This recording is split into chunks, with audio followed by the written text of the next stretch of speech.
Salam sejahtera bagi kita semua.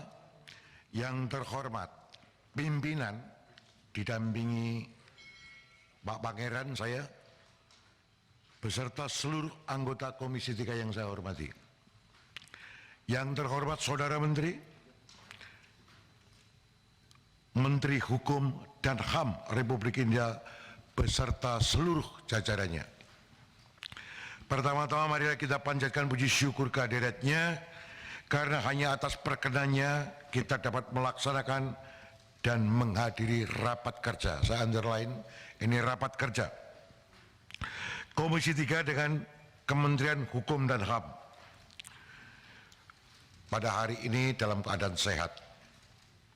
Sesuai dengan laporan sekretariat, rapat kerja telah dihadiri sebanyak 16 yang hadir fisik dari 53 anggota dan dari 7 fraksi dari 9 fraksi. Oleh karena itu, quorum telah terpenuhi sesuai dengan ketentuan pasal 281 ayat 1 Peraturan DPR tentang Tatip. Maka perkenan kami membuka rapat kerja hari ini dan rapat kerja ini kita nyatakan terbuka. Kami menyampaikan terima kasih kepada Saudara Menkumham beserta seluruh jajaran atas kesediaannya memenuhi undangan kami pada rapat kerja pada hari ini. Agenda rapat kerja hari ini adalah hak DPR melakukan pengawasan atas dipakainya budget yang diberikan kepada Kumham sampai dengan hari ini. Sehingga agenda rapatnya adalah, saya bacakan, rencana dan target kinerja Kumham di tahun 2023. Maksudnya anggaran yang sudah dipakai dan kinerja yang sudah dijalanin. Dan kemudian juga tentu untuk memperkuat kompetensi peningkatan kualitas dan profesional kerja, itu bagian yang kita tanyakan. Itu agenda rapat kita hari ini. Saudara sekalian, tahapan rapat kita hari ini. Yang pertama, penjelasan Saudara Menkumham atas pertanyaan tertulis yang disampaikan oleh Komisi 3. Yang pada pokoknya adalah yang sesuai dengan agenda rapat. Kemudian tanya jawab, diskusi, kemudian penutup kesimpulan. Itu kira-kira, apakah rekan-rekan setuju? Setuju ya? Kami ingin mendapat persetujuan. Apakah rapat kita pada hari ini bisa kita akhiri pada pukul? Kita akan rapat lagi nanti pukul 15.00. Jadi maksimum jam 2 dulu ya? Atau jam 1? Jam 1 dulu. Jam 1 dulu. Jam 13 dulu. Pada kesempatan yang baik ini, Komisi 3 ingin mengetahui rencana kerja tadi. Anggaran yang sudah diberikan 18 triliun 595 miliar 297 juta 644.000 rupiah. Itu kira-kira anggaran yang sudah diberikan kepada Kumham atas nama rakyat. Tentu saja kami minta kepada Saudara Kumham, kami persilahkan Saudara Menteri untuk memberikan penjelasannya kepada kita semua. Terima kasih. Sebelum dijelaskan, Pak Menteri, saya informasikan bahwa rapat kerja di Komisi 3 semua yang dinyatakan terbuka itu disiarkan melalui streamline, disiarkan semuanya sehingga rakyat bisa melihat apa yang terjadi di ruang komisi ini. Kami persilakan Saudara Menteri Kumham untuk menjelaskan. Terima kasih. Assalamualaikum warahmatullahi wabarakatuh. Salam sejahtera bagi kita semua. Om Swastiastu, Namo Buddhaya, salam kebajikan.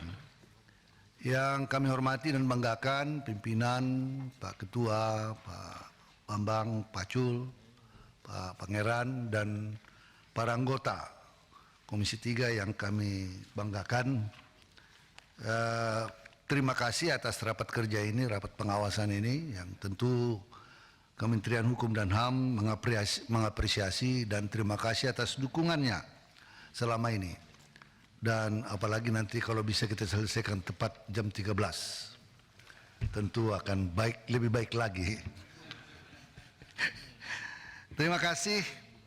Pada kesempatan ini kami atas nama seluruh jajaran Kementerian Hukum dan HAM mengaturkan selamat menjalani ibadah puasa di bulan suci Ramadan 1444 Hijriah kepada Bapak Ibu semua. Mengawali sambutan ini, izinkan kami menyampaikan bahwa pada tanggal 20 Maret yang lalu, Kementerian Hukum dan HAM berhasil meraih predikat terbaik dalam layanan Digital Government Award tahun 2023 yang diselenggarakan oleh Kementerian PANIRB dalam kategori penerapan layanan SPBE instansi pusat. Kalau periode 2021 Pak Ketua dia di ranking kita nomor 3, nomor 1 itu Kementerian Kemenkominfo, nomor 2 Kementerian Keuangan, nomor 3 Kementerian Hukum dan HAM. Yang sekarang tidak pakai ranking tetapi dia disebut terbaik dalam layanan Digital Government Award tahun 2023. Semua itu tentu karena dukungan, kritik, dorongan daripada teman-teman Komisi 3 sehingga kami memacu pelayanan publik kami dengan menerapkan sistem pemerintahan berbasis elektronik yang selalu kami laporkan dalam setiap rapat kerja bersama Komisi 3. Bapak Ibu sekalian, sesuai agenda dan pertanyaan yang disampaikan, kami akan menyampaikan rencana dan target kinerja tahun 2023, peningkatan kualitas profesionalitas kerja. Tadi Pak Ketua, pimpinan sudah menyampaikan anggaran yang diberikan untuk tahun 2023 sebesar 18,5 triliun. Tepatnya 18 triliun 595 miliar 290 juta 6.000 rupiah. Yang ini dibagi dalam 3 kategori program. Untuk program manajemen, dukungan manajemen 13,7 triliun, program penegakan dan pelayanan hukum 4,7 triliun, dan program pembentukan regulasi 37 miliar, dan program pemajuan penegakan HAM 18,1 miliar yang sumber dananya berasal dari APBN rupiah murni, penerimaan negara bukan pajak. Dan jenis belanjanya, belanja pegawai 8 triliun, belanja operasional kantor 1,9, belanja barang non operasional 6 triliun, belanja barang non operasional yang bukan prioritas nasional 5,9, dan belanja barang non operasional yang masuk prioritas nasional 87 miliar, belanja modal 2,5 yang terdiri dari belanja modal non prioritas nasional 2,5 triliun 48 miliar, 548 miliar, belanja modal prioritas nasional 28 miliar.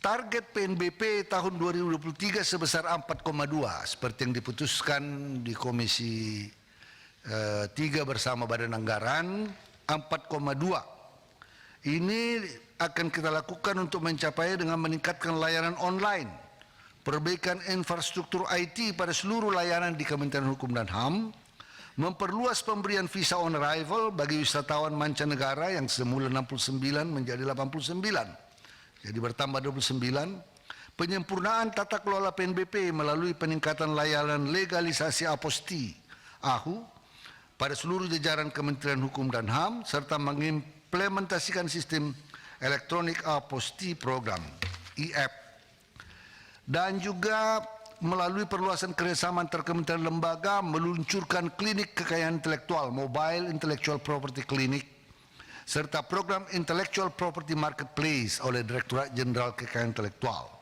Di bawah ini ada rincian PNBP, barangkali untuk menghemat waktu, Pak Ketua kami tidak bacakan.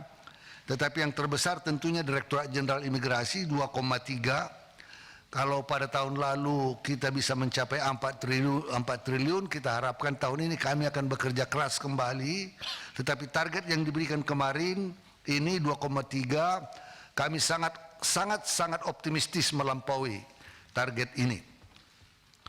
Bapak Ibu sekalian, ada 3 prioritas nasional dengan anggaran 115 miliar. Ini terdiri dari seperti dalam paparan ini dapat dilihat Pak Ketua, untuk menghemat tentunya kami mempersilahkan ada datanya di sini. Bapak Ibu sekalian, pada tahun 2023 Kementerian Hukum dan HAM menetapkan 8 sasaran strategis dengan 24 indikator serta target sasaran strategis sebagaimana tertera dalam tabel berikut. Terpenuhinya peraturan perundang-undangan yang baik ya, sehingga indikatornya indeks kualitas peraturan perundang-undangan, target itu 3,2 indikatornya, yang skala tertinggi 4. Mengoptimalkan perlindungan HAM dan penghormatan dan pemajuan HAM. Ini ada 2 target di sini. Masing-masing kita harapkan 75% dari 100% untuk target aksi HAM pusat. Kabupaten kota sekitar 45% targetnya, karena memang lebih sulit pada tingkat kabupaten kota. Dan di bawah ini tabel-tabel yang merupakan sasaran dan indikator sasaran yang merupakan prioritas nasional kami yang ditugaskan oleh negara. Bapak Ibu sekalian, untuk peningkatan kualitas dan profesionalitas kerja di Kementerian Hukum dan HAM ada 64.929 pegawai, sekitar 65.000 untuk hampir 65.000, tinggal 71 orang lagi menjadi 65.000. Kalau dari segi berdasarkan jabatan, yang memegang jabatan struktural ada 8.701, jabatan fungsional 12.668. Ini akibat dari pengalihan jabatan struktural ke fungsional. Jadi memotong jabatan-jabatan struktural yang selama ini menjadi jabatan fungsional. Jabatan pelaksana 43.960 orang. Kalau kita lihat komposisi pegawai dari 65.000 itu, supaya lebih singkat, 33.000 adalah SLTA. Tentu ini adalah lebih banyak ini penjaga tahanan, Pak Ketua. Jadi di lapas-lapas, rutan-rutan kita termasuk dalamnya. Dan doktor itu 76, magister 5.000. Lumayan kalau kita lihat, sarjana 22.000.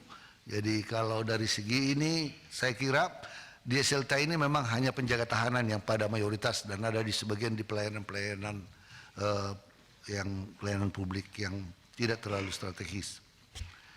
Bapak Ibu sekalian, pada tahun 2022 penilaian indeks profesionalitas ASN di Kementerian Hukum dan HAM 43,8.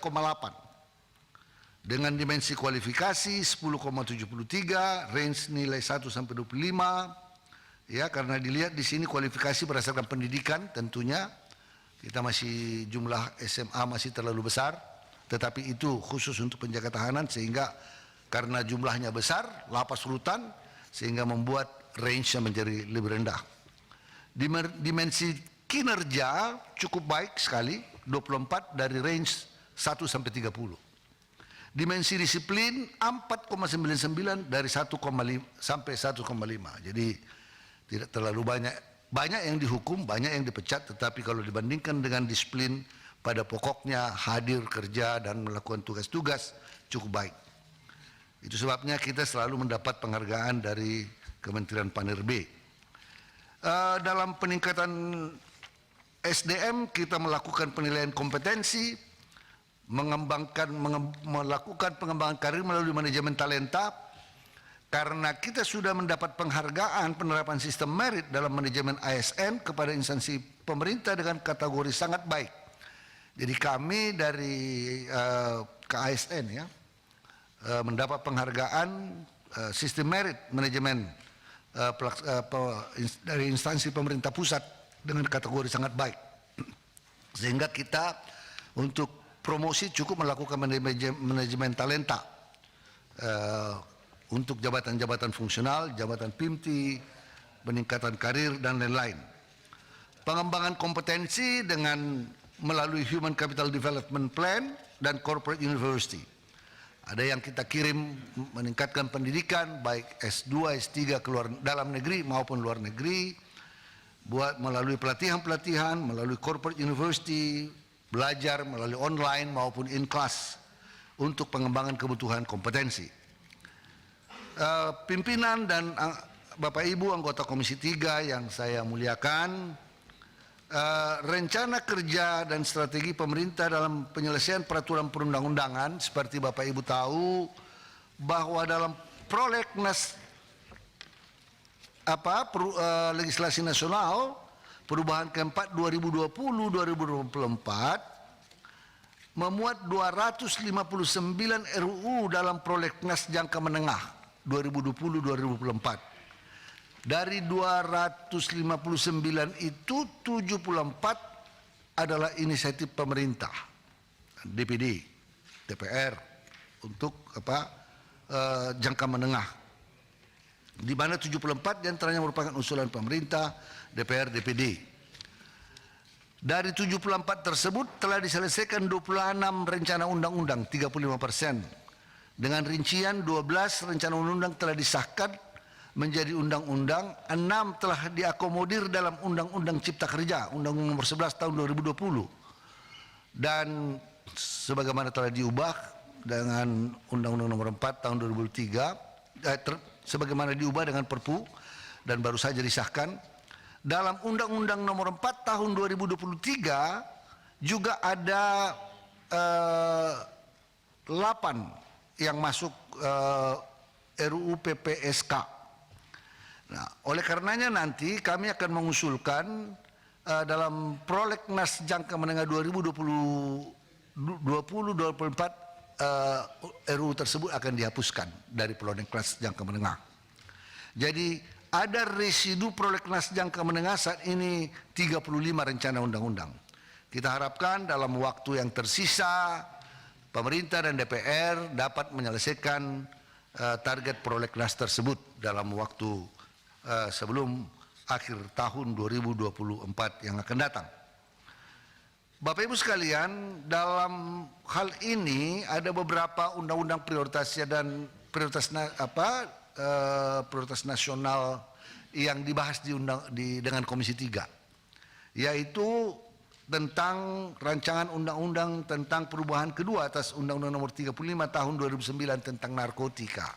Sudah ada panja beberapa kali, tetapi kita minta ditunda sementara untuk menggabungkan undang-undang narkotika dengan undang-undang psikotropika, sehingga membutuhkan pembicaraan lebih lanjut dengan Komisi 3 dan kementerian lembaga terkait.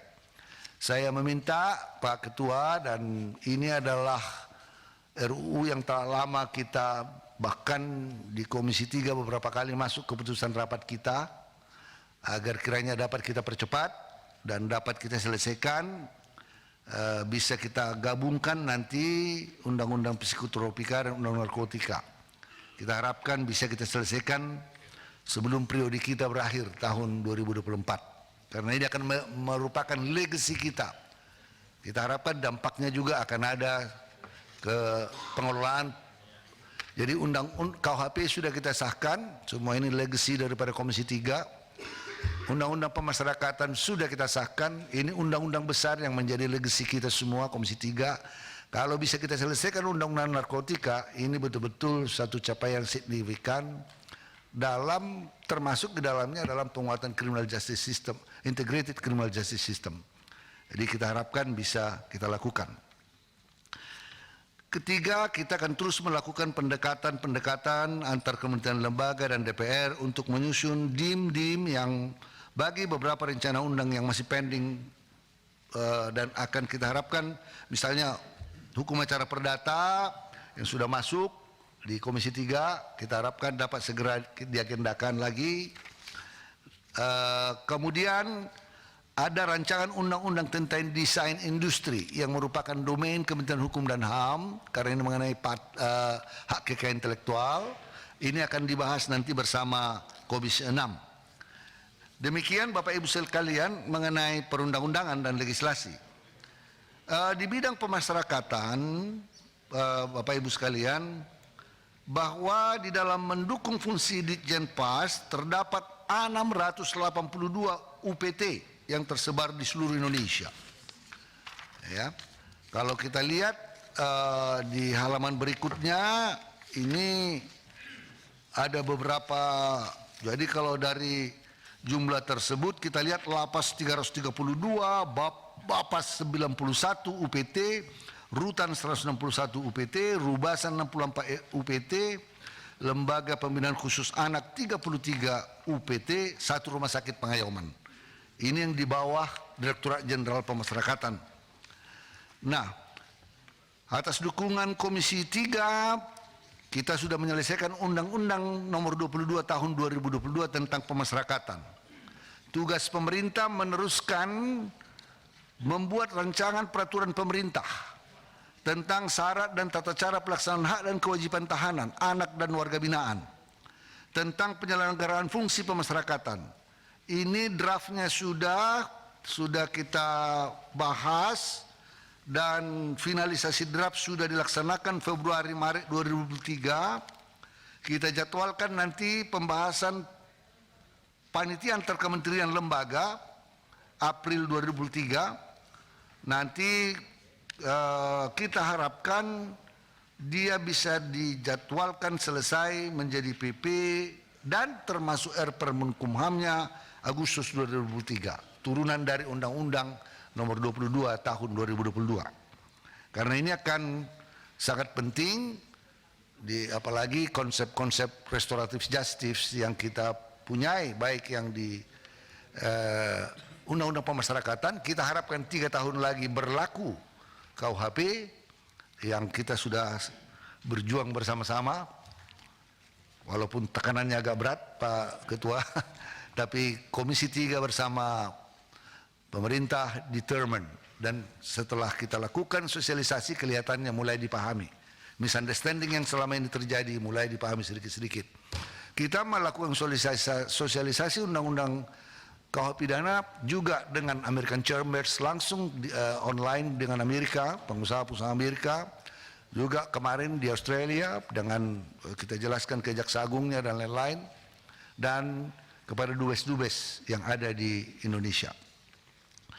Bapak Ibu sekalian, saat ini tindak lanjut dari Undang-Undang 22 itu sudah ada asimilasi kerja sosial, ada 1113, asimilasi kerja di luar lapas, asimilasi pihak ketiga, asimilasi di lingkungan lapas. Jadi ini sudah mulai kita lakukan secara bertahap. Nanti kita harapkan dengan turunan PP yang selesai Agustus ini akan lebih jelas rincian-rincian konsep-konsep penanganan pembinaan warga binaan pemasyarakatan kita. Kita juga terus melakukan pembinaan kemandirian bagi narapidana, melakukan latihan kerja, keterampilan kerja, membuat mereka untuk produktif, dan programnya ini memang anggarannya masih kecil. Kita membutuhkan dana yang lebih besar. Namun demikian kami melakukan kerjasama dengan pihak-pihak ketiga. Ya, misalnya tukang mebel bekerjasama dengan lapas, barang-barang kerajinan dikerjasamakan dengan pihak-pihak ketiga. Akan ada 5 UPT baru. Kita sedang membangun di Nusa Kambangan ada 3 Pak Ketua. Ini semua juga anggaran yang disetujui Komisi 3. Dan ini kita harapkan lapas kelas 2A Geladakan Nusa Kambangan, ini termasuk maksimum security. Lapas kelas 2A Ngaseman Nusa Kambangan, dan lapas kelas 2B Nirbaya Ada peningkatan kelas, lapas kelas 2B Maros dan lapas kelas 1 Semarang. Ini yang dalam rangka pengembangan dan penguatan ke Direktorat Jenderal Pemasyarakatan. Overpopulasi atau overkapasitas, Pak Ketua, masih tetap mendominasi beberapa lapas kita. Yang paling fatal itu, yang paling berat itu adalah lapas kelas 2 Bagansi Api-Api dengan overpopulasinya atau overkapasitasnya 845%. Itu berarti tempat satu orang dihuni 8,4 orang. Jadi memang sangat mengerikan. Tapi dalam waktu dekat lapas Bagansi kelas 2 Bagansi Api-Api akan selesai. Akan menampung berapa itu Pak Dirjen? Akan menampung 927 orang. Jadi ini akan sangat baik sekali. Kita diberikan tanah oleh Pemda dan kemudian kita bangun. Jadi Jeneponto 752%, Labuan Ruku 576, kelas 2A Jambi 545 dan seterusnya dan seterusnya. Jadi ada 10 lapas yang boleh kita katakan di atas 400%. Di bawahnya banyak yang 300%, 200%. Bapak Ibu sekalian yang kami muliakan, tentang Direktorat Jenderal Imigrasi. Kami akan menjawab pertanyaan ketiga, yakni program prioritas di bidang keimigrasian tahun 2023. Output prioritas nasional tahun 2003 adalah implementasi kebijakan integrasi sistem manajemen pemeriksaan keimigrasian di tempat pemeriksaan imigrasi, Immigration Border Control Management. Terobosan, ya ini Pak Dirjen yang baru sangat bersemangat melakukan beberapa quick win, ya. Ini akan kita harapkan akan membuat capaian yang signifikan, yaitu peningkatan pelayanan keimigrasian second home visa, e-visa, e-VOA, e-VOA, dengan penambahan negara Kenya, Kazakhstan, Rwanda dapat dibayar dan dapat dibayarkan melalui luar negeri. Jadi kalau dulu VOA itu Pak Ketua dan pimpinan itu dibayarkan di bank BRI di bandara, sehingga antriannya panjang. Kalau tiba-tiba datang 3 berbadan lebar ke Bali dan counter BRI itu hanya 3 atau apa, itu antrian bayar VOA-nya panjang. Dan sekarang kami minta Kementerian Keuangan untuk merubah permen KU-nya sehingga sekarang VOA bisa dibayar di luar negeri, sehingga dia masuk sudah terbayar, tinggal ke apa aja, langsung ke border, tidak 2 kali antri lagi karena dia sudah punya QR code tentang pembayarannya. Jadi ini sudah dimudahkan semua. Jadi kita harapkan dengan ini akan menambah PNBP kita signifikan nantinya.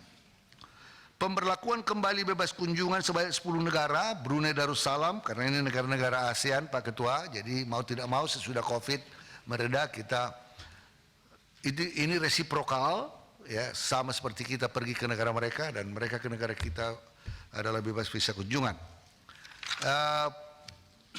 Visa pra-investasi. Jadi sebelum masuk ada dulu visanya 180 hari dibayarkan melalui website Molina. Memang Pak Dirjen ini sengaja pilih nama-nama perempuan nampaknya ini. Molina. Jadi ini aplikasinya. Ya, maksudnya supaya mudah diingat. Ya. Dan memang itu sebelumnya sudah ada ya. Penguatan kerjasama dengan negara asal, negara transit, negara tujuan. Pengungsi yang sebelumnya ditempatkan di Rudinim dipindahkan ke community house, rumah penampungan. Memang beberapa persoalan mengenai hal ini Pak Ketua, misalnya beberapa pengungsi Rohingya yang ada di Aceh, di beberapa tempat terjadi gesekan-gesekan dengan masyarakat lokal yang kita harus terus melakukan pengawasan-pengawasan dengan mereka. Mengenai tindakan keimigrasian, baik tindakan administratif maupun tindakan lainnya, kita telah menindak 632 orang asing dengan total tindakan administrasi keimigrasian 259.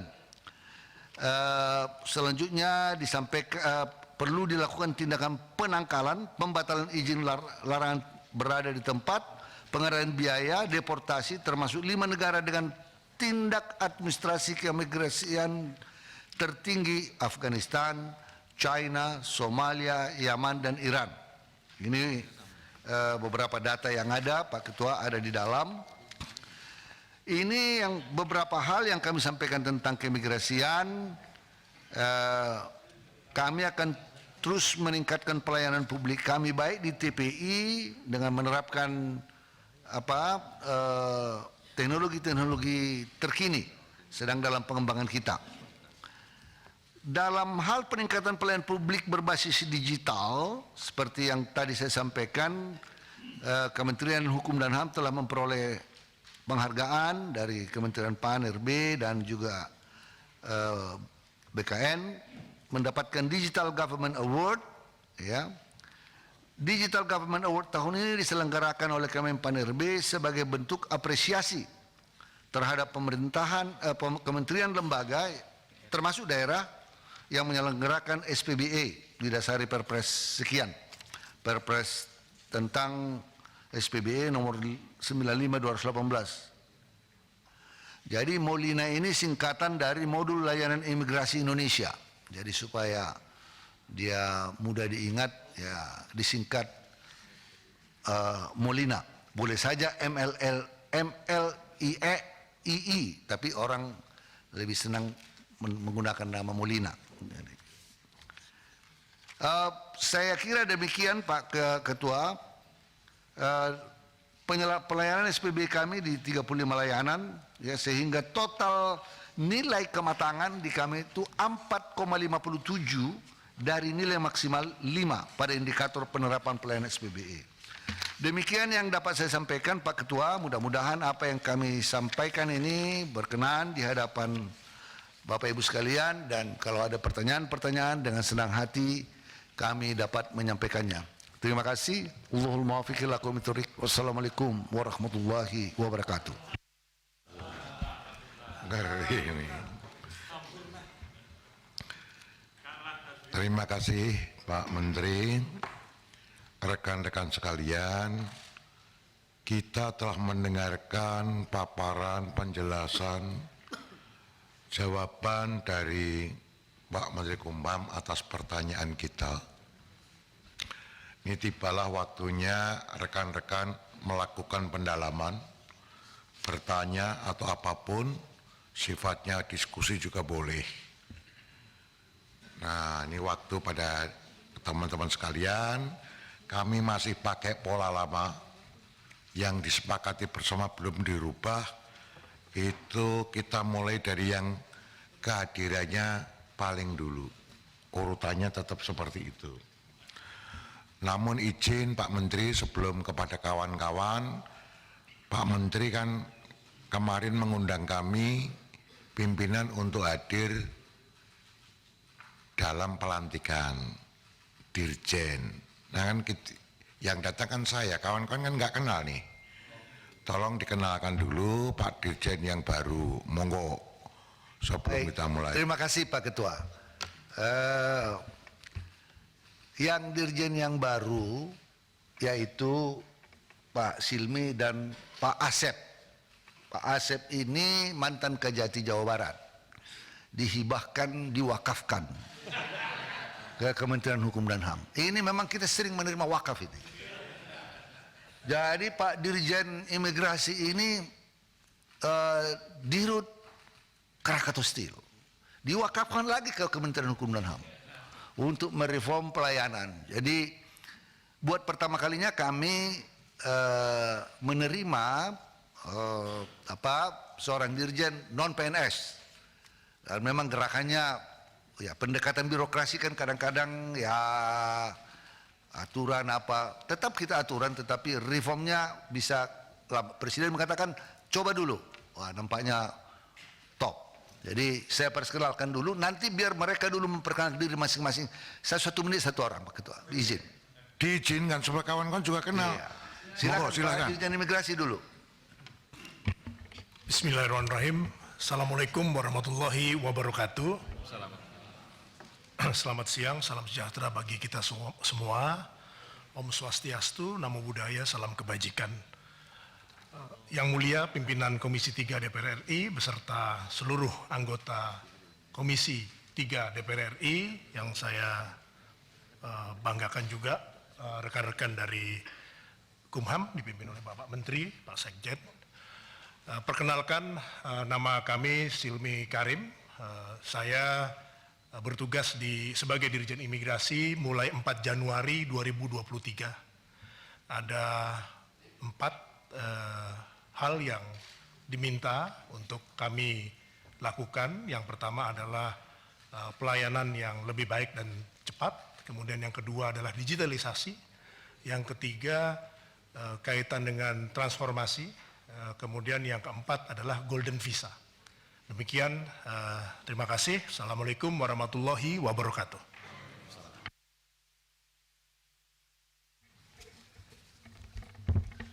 Ini baru pertama raker semua ini.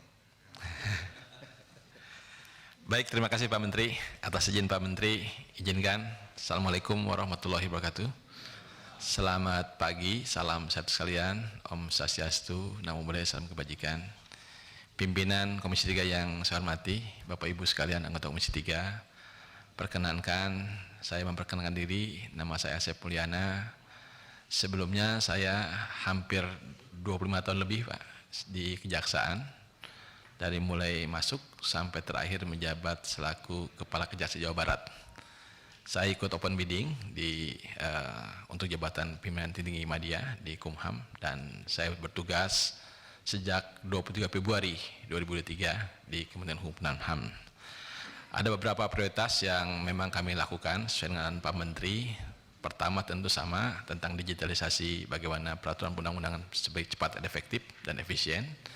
Yang kedua juga bagaimana kita mengkolaborasikan, mengefektifkan hubungan kelembagaan yang menjadi salah satu poin dari penyusunan regulasi di Republik ini, tentu saja dengan harmonisasi, dan terakhir adalah bagaimana mengoptimalkan peran Kumham di daerah sebagaimana mandatori regulasi dalam Undang-Undang 13 yang menjadikan perancang sebagai salah satu syarat formil dalam pembentukan peraturan perundang-undangan. Demikian pimpinan, dari saya kurang lebihnya mohon maaf. Assalamualaikum warahmatullahi wabarakatuh. Baik, Pak Ketua, terima kasih Pak Dirjen Imigrasi, Pak Dirjen PP. Mereka duanya cepat beradaptasi, baik dalam pekerjaan maupun dengan internal Kementerian Hukum dan HAM. Terima kasih. Silakan Pak Ketua. Terima kasih Pak Menteri. Kepada Pak Silmi dan Pak Asep, nanti minta tolong stafnya mengirimkan nomornya ke Kepala Sekretariat Mbak Novi. Gitu, karena ini kawan-kawan mungkin akan kontak langsung. Ini supaya sama-sama kita pahami keterbukaan ini. Gitu ya. Pak Silmi jangan nggak jawab kalau di WA. Ini di sini lebih galak nih dibanding Komisi 7. Bisa ke laut. Ya.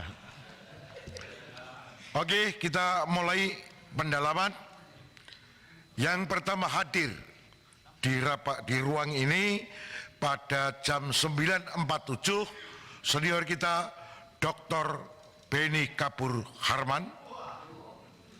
Untuk memulai, siap-siap Dinda Taufik Basari.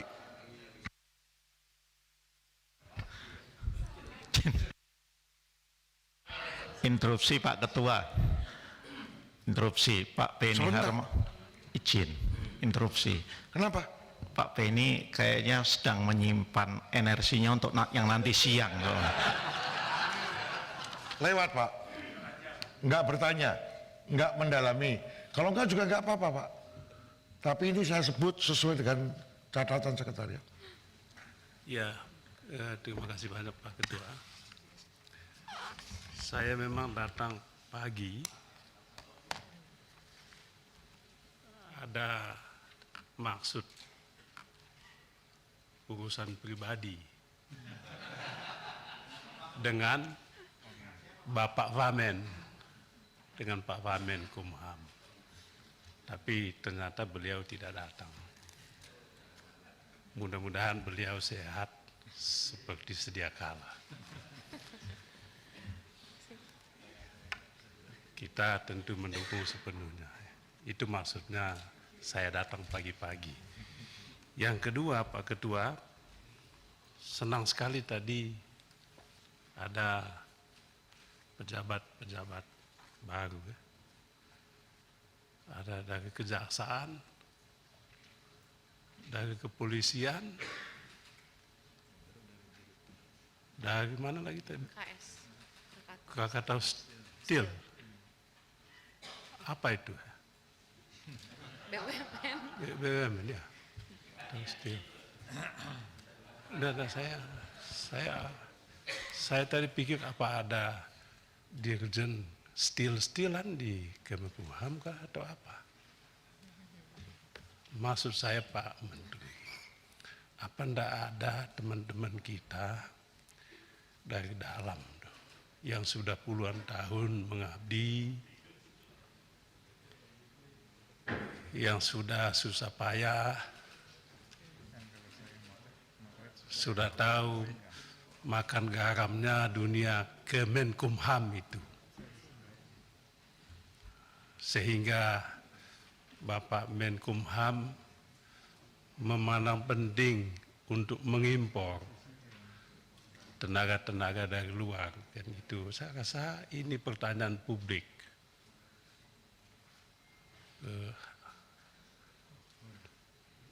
Kalau dibilang, ya dulu kan sudah lama lah, Bapak kan sudah 8 tahun.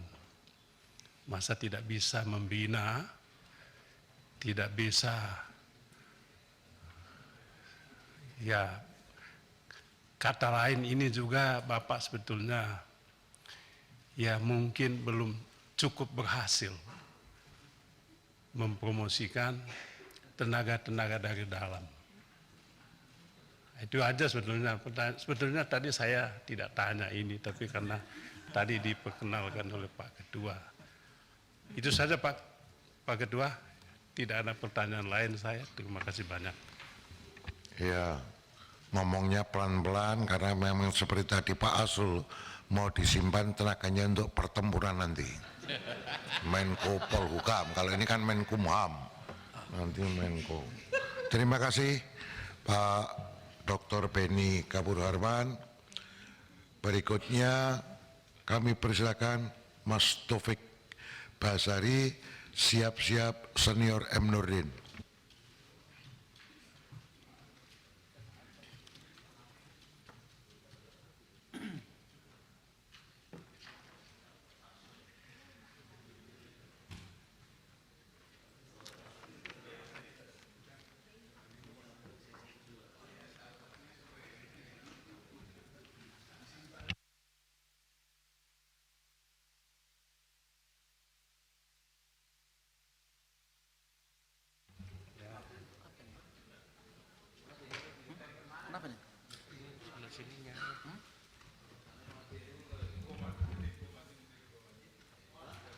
Oh Terry nih yang nyaru nih, sengaja nih Terry. Oke, baik terima kasih pimpinan atas waktu yang diberikan. Bismillahirrahmanirrahim. Assalamualaikum warahmatullahi wabarakatuh. Selamat siang, salam sejahtera untuk kita semua yang saya hormati Pak Menteri beserta seluruh jajaran.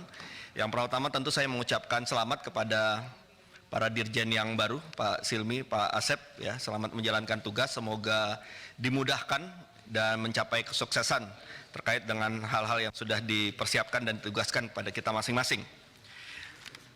Pertama saya ingin mendalami dan memberikan masukan juga terkait dengan perundang-undangan dulu nih, ya, perundang-undangan. Jadi tadi sudah disampaikan oleh Pak Menteri bahwa kemarin kita ketika di Panja rapat kerja untuk membahas RUU narkotika, tapi kemudian ada kebijakan untuk menggabungkan dengan RUU psikotropika.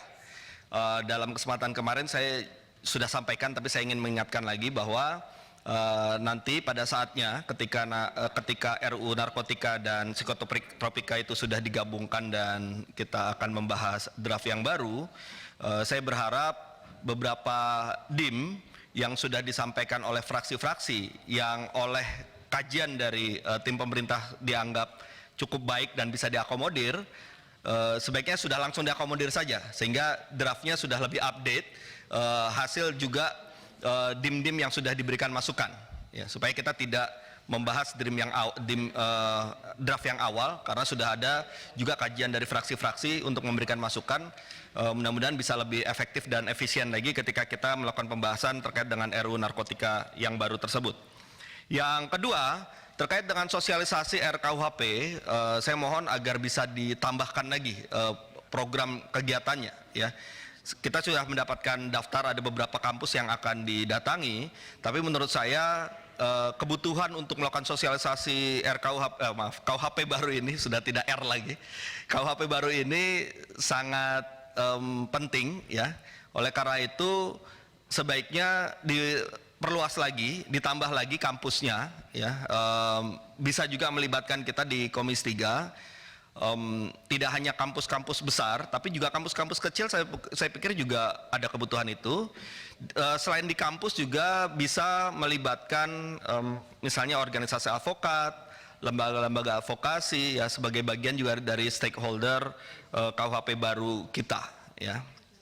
Yang berikutnya adalah mungkin juga perlu ada diskusi dengan APH dan mungkin juga dengan peradilan, ya, dengan Mahkamah Agung terkait masa transisi penanganan kasus-kasus pidana sebelum KUHP baru ini berlaku, ya. Artinya begini, ada beberapa hal yang baru yang termuat di KUHP baru kita yang sebenarnya meskipun belum berlaku tapi semangatnya sudah bisa dimasukkan ketika aparat penegak hukum menjalankan proses penegakan hukum ataupun ketika hakim dia melakukan putusan terhadap perkara yang dimaksud, ya.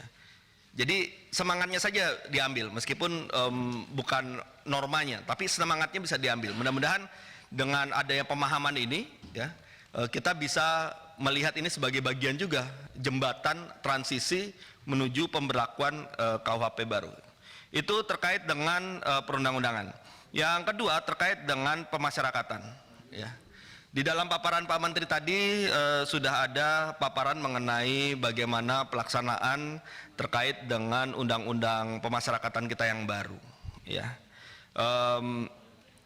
Saya juga ingin mendapatkan satu evaluasi terkait dengan penerapan undang-undang PAS yang baru ini dalam hal perbandingan antara target kita untuk mengurangi over kapasitas, ya. Apakah signifikan, ya, undang-undang PAS yang baru ini dalam upaya kita untuk menurunkan overcrowded ini, ya. Seberapa efektifnya? Jika masih kurang efektif, apalagi strategi yang harus kita lakukan, ya, untuk lebih mengefektifkan lagi, ya. Terkait juga baik itu dalam hal redistribusi maupun juga dalam hal pemenuhan hak-hak narapidana, ya, asimilasi, remisi, pembebasan bersyarat dan seterusnya. Nah, mohon bisa digambarkan evaluasinya seperti apa. Jika evaluasinya masih kurang optimal, dia masih belum optimal, kita harus cari lagi nih strategi apa dengan memanfaatkan undang-undang PAS yang baru ini. Yang berikutnya juga terkait dengan pemasyarakatan, saya juga berharap ada semacam urun rembuk diskusi juga dengan aparat penegak hukum, ya, terkait dengan strategi penahanan. Ini terkait dengan rutan, ya. Selama ini kan kita selalu melihat aparat penegak hukum seringkali punya paradigma penahanan itu bahwa seolah-olah ya kalau dia ancamannya masuk syarat untuk penahanan ya tahan saja. Padahal kan tidak demikian. Ya, penahanan itu harus kita ubah paradigma aparat penegak hukum bahwa penahanan ya kasusnya sesuai dengan kebutuhan.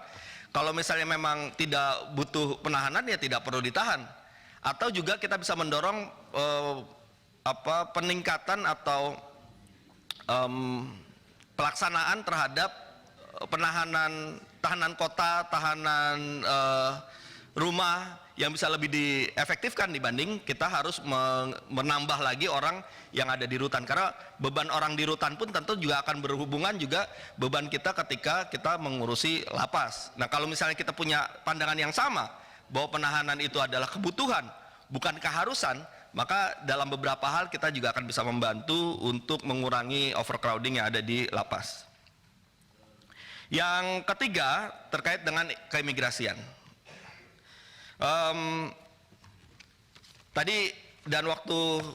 Tadi sudah sempat disampaikan ya, dan waktu pelantikan saya juga datang, saya juga mendengarkan apa saja yang direncanakan oleh Pak Dirjen. Saya melihat juga ada beberapa hal yang terkait dengan upaya kita untuk mengefektifkan beberapa hal ya, seperti sebentar saya cari dulu.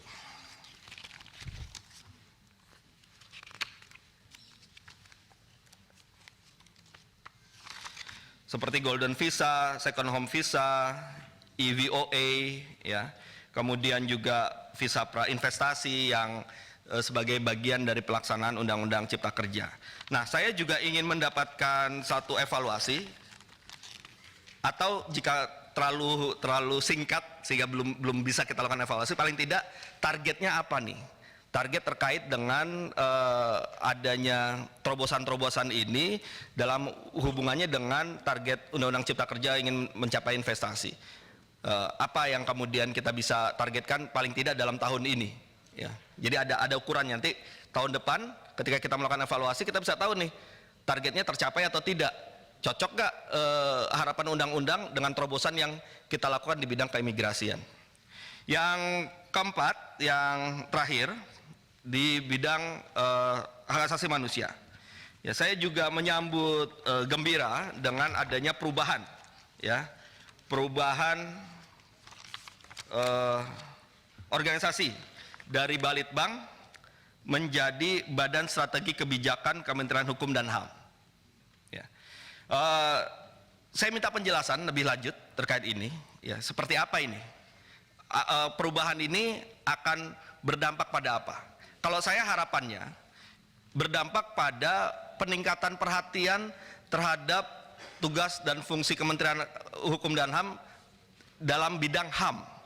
Selama ini dalam beberapa raker saya selalu menyampaikan pokok pikiran saya, kritikan saya bahwa seringkali HAM ini meskipun dia 50% dari namanya Kementerian Hukum dan HAM, tapi perhatiannya masih kurang, anggarannya masih kurang, programnya masih kurang. Nah, dengan penggantian nama ini, mudah-mudahan justru akan memperbesar kewenangannya, akan menambah kegiatannya, akan menambah anggarannya, termasuk juga menambah keluasan kerjanya. Ya, saya selalu berpikir bahwa ketika kita bicara HAM di berbagai kementerian lembaga, di aparat penegak hukum, maka di situ kita sedang berbicara tugasnya Kementerian Hukum dan HAM dalam memberikan perspektif hak asasi manusia kepada penyelenggara negara. Mudah-mudahan arahnya seperti itu.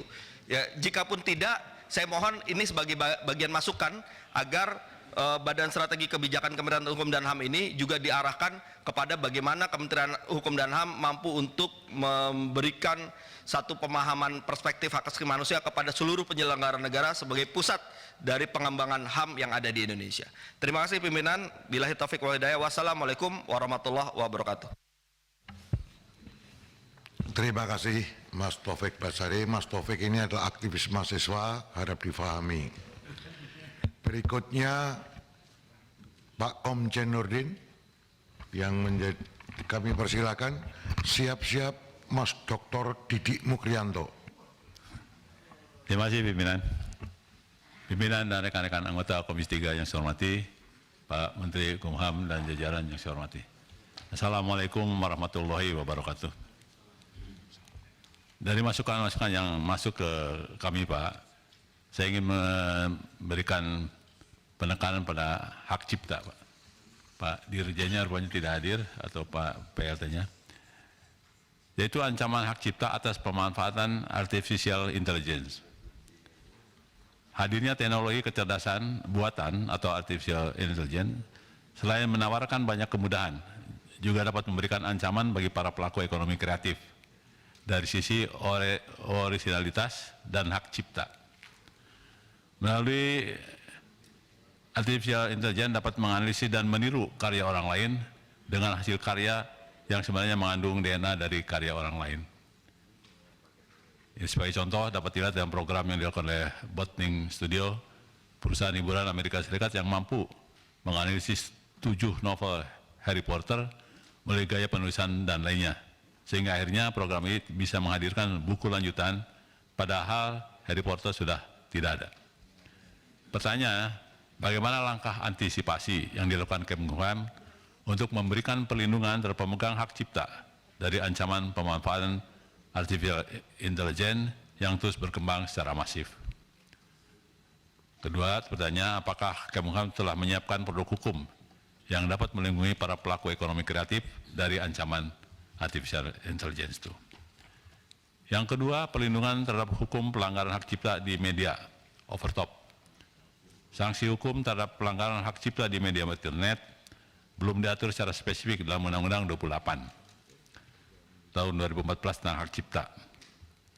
Pada sisi lain, pelanggaran hak cipta melalui media overtop jumlahnya signifikan.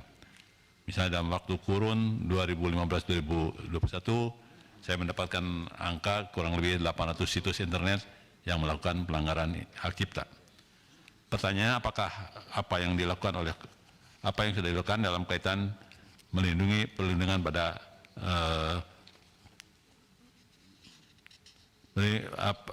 apa yang dilakukan oleh Kemenkumham untuk melakukan perlindungan terhadap mereka? Bagaimana koordinasi dengan instansi lain dalam melakukan tindakan hukum yang efektif terkait persamaan tersebut? Kemudian juga yang kami tanyakan, apakah sudah ada pembuatan SOP tentang dalam kaitan menyebutkan restoratif justice? Jadi pada dalam rangka mengoptimalkan operasi penerapannya, bagaimana yang sudah dilakukan. Kemudian dalam pemasyarakatan, saya senang bahwa di bagian CAPP sudah ada penyelesaian dengan bentuk lapas baru. Tapi bagaimana program berikutnya, Pak? Yang 10 yang utama itu apakah juga sudah termasuk diprogramkan dalam pembuatan lapas baru, ataupun dalam kaitan nanti mungkin setelah KUHP baru berlangsung, mungkin dengan hukuman-hukuman tidak semuanya melakukan hukuman di penjara, bisa dengan hal yang lain. Ke imigrasi, Pak Silmi, saya sepakat dengan apa yang ditanyakan Pak Tobas dalam kaitan dengan masalah imigrasi yang terkait dengan undang-undang hak cipta, yaitu mengenai golden visa, second home visa dan sebagainya. Mohon nanti dijelaskan, termasuk dalam visa pra-investasi. Apakah ada angka khusus berapa banyak yang investasi harus dia akan tentukan di sini sehingga dia akan dapat visa? Atau memang kebanyakan kan kelihatannya cuma seolah-olah dia mau investasi, tapi sebenarnya dia cuma mencari kerja. Jadi bagaimana peraturannya seperti ini? Saya kira itu dari kami. Terima kasih. Wassalamualaikum warahmatullahi wabarakatuh. Terima kasih Pak Komjen Nurdin. Berikutnya Pak Mas Dr. Didik Mukrianto, siap-siap Dr. Sarifudin Sudin. Terima kasih Ketua. Bismillahirrahmanirrahim. Assalamualaikum warahmatullahi wabarakatuh. Selamat pagi dan salam sejahtera untuk kita semuanya. Yang terhormat pimpinan Komisi 3 beserta segenap anggota Komisi 3, yang terhormat Pak Menkumham beserta jajaran. Pertama tentu kami dari fraksi Demokrat mengaturkan apresiasi atas capaian atau achievement terkait dengan Digital Government Award yang telah dihasilkan oleh Kemenkumham. Tentu capaian ini bukan hanya kemudian sekedar penghargaan, tapi ini adalah bukti nyata kerja keras dari jajaran Kemenkumham untuk menghadirkan pelayanan yang lebih dekat, lebih mudah dan lebih transparan buat masyarakat. Saya telah membaca dan mencermati apa yang disampaikan Pak Menkumham. Memang cukup jelas di beberapa hal terkait juga dengan di Dirjen AHU, kemudian pemasyarakatan segala macam. Cuman saya ingin mendalami terkait dengan Dirjen Imigrasi. Kebetulan ini juga dirjennya baru dan satu alma mater dengan saya ini. Nah, Tapi ada yang menarik, bukan itu yang saya inginkan. Karena ketika Pak Silmi awal-awal diberikan amanah sebagai Dirjen, targetnya cukup bagus, Pak. Harapannya cukup bagus. Bahkan beliau, saya baca dan saya dengar di media, bahkan menargetkan dalam kinerja dalam 90 hari, begitu, yang akan dilakukan oleh beliau. Gitu. Saya mencermati itu. Nah, memang kalau melihat paparan ini, salah satu target PNBP yang diharapkan terbesar di Kemenkumham adalah dari imigrasi. Angkanya juga cukup fantastis begitu. Ditambah lagi, Pak Silmi di awal-awal menyampaikan bahwa salah satu harapan beliau memimpin di Dirjen ini adalah memperluas dukungan terkait dengan perekonomian kita gitu ya. Baik dari sektor investasi hingga pariwisata begitu. Nah, tentu ini tidak lain juga terkait dengan kemudahan di bidang di bidang imigrasi atau pelayanan imigrasi gitu. Namun Pak, di satu sisi tentu kita juga harus mendengar dan melihat fakta di lapangan terkait dengan program-program ataupun kemudian target serta lompatan-lompatan dan terobosan yang dibikin oleh Pak Menko Polhukam, Pak Menkumham. Ya elah. Ya, udah siap gitu. Sabar Pak, ada jam mainnya Pak. Sabar. Siap. Nah, kami lanjutkan Pak, karena begini Pak, kenapa kami sampaikan itu, pelayanan Bapak itu mungkin di satu sisi akan juga memudahkan dan memenuhi target-target termasuk bagaimana kemudian PNBP-nya tercapai, kemudian perluasan investasi dan kemudian investasi dan wisata banyak. Cuman Pak, fakta yang tidak bisa kita pungkiri, akses atas kemudahan itu juga ada akses negatifnya. Tidak sedikit kita melihat potret-potret yang tampak di permukaan. Banyaknya wisatawan atau orang warga negara asing yang datang ke Indonesia menyalahgunakan visa. Bahkan melakukan tindak pidana yang bersinggungan dengan masyarakat kita di bawah, bahkan juga pelanggaran terkait dengan kewarganegaraan. Di Bali yang contohnya yang juga sempat viral, mungkin di negara atau di daerah lain juga banyak gitu. Belum lagi Pak, di satu sisi selain pelanggaran-pelanggaran itu, ekses itu, juga ada potensi-potensi yang terjadi, kemudahan dari pelayanan imigrasi kemudian disalahgunakan untuk mengambil lahan-lahan masyarakat kecil, ekonomi kecil. Nyata hadirnya ketika itu terungkap di beberapa hal yang viral di Bali. Kita belum tahu di daerah lain. Nah, harapan kita, satu sisi kita ingin meningkatkan PNBP kita, tapi di sisi lain banyak lapangan kerja masyarakat kita yang kemudian diambil alih oleh warga negara asing yang menyalahgunakan visa. Ini fakta. Meskipun kecil tidak boleh diabaikan karena negara juga tidak boleh abai terhadap rakyatnya. Artinya apa? Bahwa saya ingin bertanya atau memohon penjelasan kepada Pak Dirjen atau Pak Menteri bahwa dari program terkait di Dirjen Imigrasi yang bagus ini, tentu saya ingin mendengar bagaimana kemudian evaluasi pemberlakuan bebas visa selama ini, kemudian juga mapping dari dampak potensi ketika mau dilebarkan ke 89 negara dihadapkan dengan persoalan-persoalan yang ada di Indonesia ini. Saya meyakini bahwa akses ini juga ada akses sosial, ekonomi, politik maupun juga pertahanan serta keamanannya di tingkat masyarakat. Nah, jika ini terjadi Pak, siapa yang bertanggung jawab terhadap akses dari kebijakan di Dirjen Imigrasi ini? Apakah ini sudah dibicarakan dengan kementerian dan kelembagaan yang lain, misalkan penegak hukum? Ini tentu juga harus diantisipasi, jangan sampai kemudian masyarakat kita dirugikan atas kebijakan ini secara teknis begitu. Nah, kemudian juga khusus kepada Pak Dirjen Imigrasi, tentu saya tadi sampaikan membaca sebelum beliau terpilih atau setelah terpilih, beliau mengatakan bahwa ada hal yang penting yang kemudian menjadi target beliau, yaitu dukungan peningkatan perekonomian melalui investasi dan juga pariwisata. Nah, di situ salah satunya adalah beliau memang stressing adanya bebas pungli di dalam pelayanan ini. Nah, maksud saya adalah apakah memang ada indikasi pungli yang serius di dalam pelayanan imigrasi ini, gitu.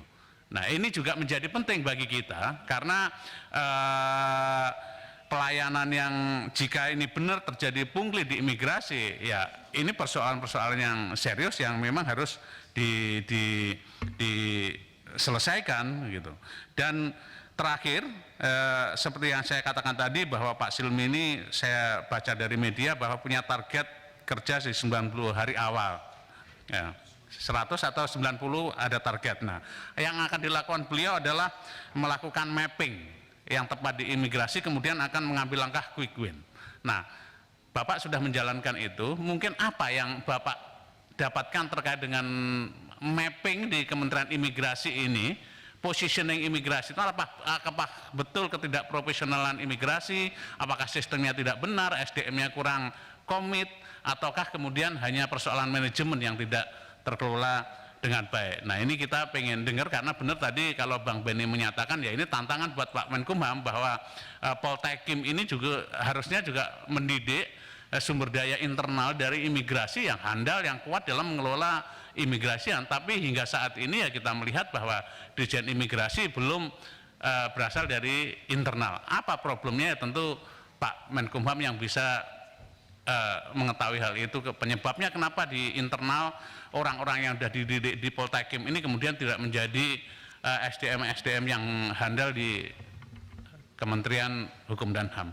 Mungkin itu pimpinan, terima kasih. Akhirul kalam, billahi taufiq wal hidayah. Wassalamualaikum warahmatullahi wabarakatuh.